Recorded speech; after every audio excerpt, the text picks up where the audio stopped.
5 erros do INSS que podem estar reduzindo o valor da sua aposentadoria. Você trabalhou a vida inteira, contribuiu mês após mês e finalmente se aposentou. Mas e se eu te dissesse que em muitos casos o valor da aposentadoria sai menor do que deveria? E não por culpa de quem contribuiu, mas por falhas na hora de analisar a sua vida profissional. Nesse vídeo, eu vou te mostrar 5 erros bem comuns do INSS que podem estar encolhendo o seu benefício. Como identificar cada um deles e o que dá para fazer para corrigir. Antes dos erros em si, vale entender uma coisa: o valor da aposentadoria depende de duas informações: quanto tempo você contribuiu e quanto você contribuiu ao longo da sua vida. Esses dados ficam num grande banco de dados da Previdência, o CNIS. O problema é que o CNIS nem sempre reflete toda a sua história. Vínculos antigos, períodos especiais, tempo de serviço público ou militar podem simplesmente não estar lá. E o INSS, na análise, costuma trabalhar com o que está no sistema. Se algo importante ficou de fora, o benefício sai menor. Por isso, conhecer os pontos cegos é tão importante. Erro 1.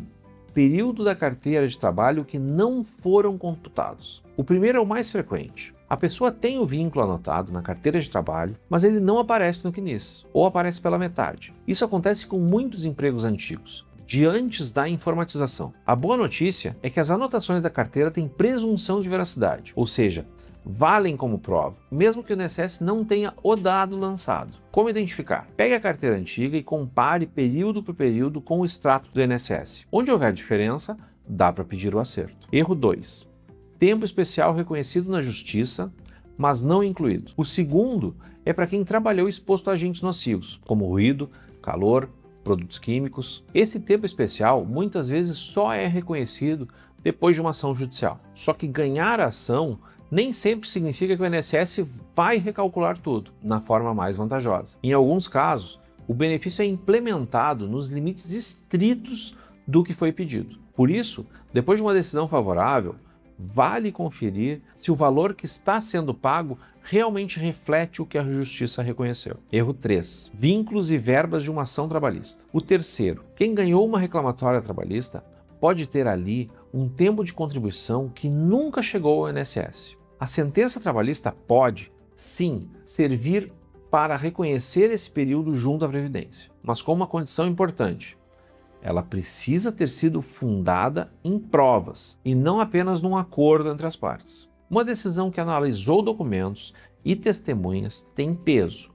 Um mero acordo homologado sozinho costuma não bastar. Se você tem um processo trabalhista assim, separe a documentação e analise se aquele tempo pode reforçar a sua aposentadoria. Erro 4. Tempo de serviço militar não averbado. O quarto erro é silencioso.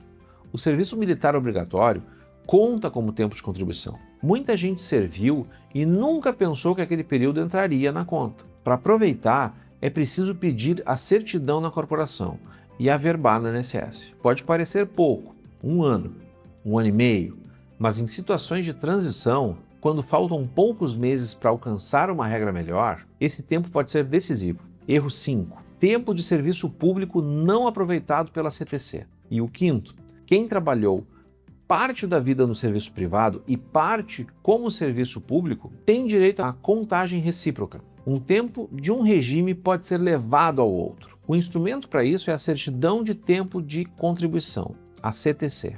Sem essa certidão, o tempo de serviço público fica parado, sem produzir efeito em nenhuma aposentadoria. Se você teve passagem pelo serviço público, esse é um ponto que merece conferência. Se você desconfia que algo ficou fora, o caminho é organizar os documentos. O extrato do CNIS atualizado, que você tira no meu INSS, a carteira de trabalho para comparar, documentos de tempo especial, como o PVP, certidões de tempo militar e de serviço público e a documentação de eventuais ações trabalhistas. Com esse material em mãos, é possível identificar lacunas e avaliar se cabe um pedido de revisão. E aqui vai um alerta: existe um prazo legal para revisar o benefício, então deixar para depois pode custar parte do direito. Erros no cálculo de aposentadoria são mais comuns do que parecem, e a diferença entre um benefício correto e um benefício reduzido muitas vezes está em detalhes que só uma análise cuidadosa revela. Se você ficou com a dúvida sobre o seu caso, vale procurar orientação jurídica para avaliar sua situação. E se esse vídeo te ajudou, deixe seu like e inscreva no canal para acompanhar mais conteúdos sobre os seus direitos.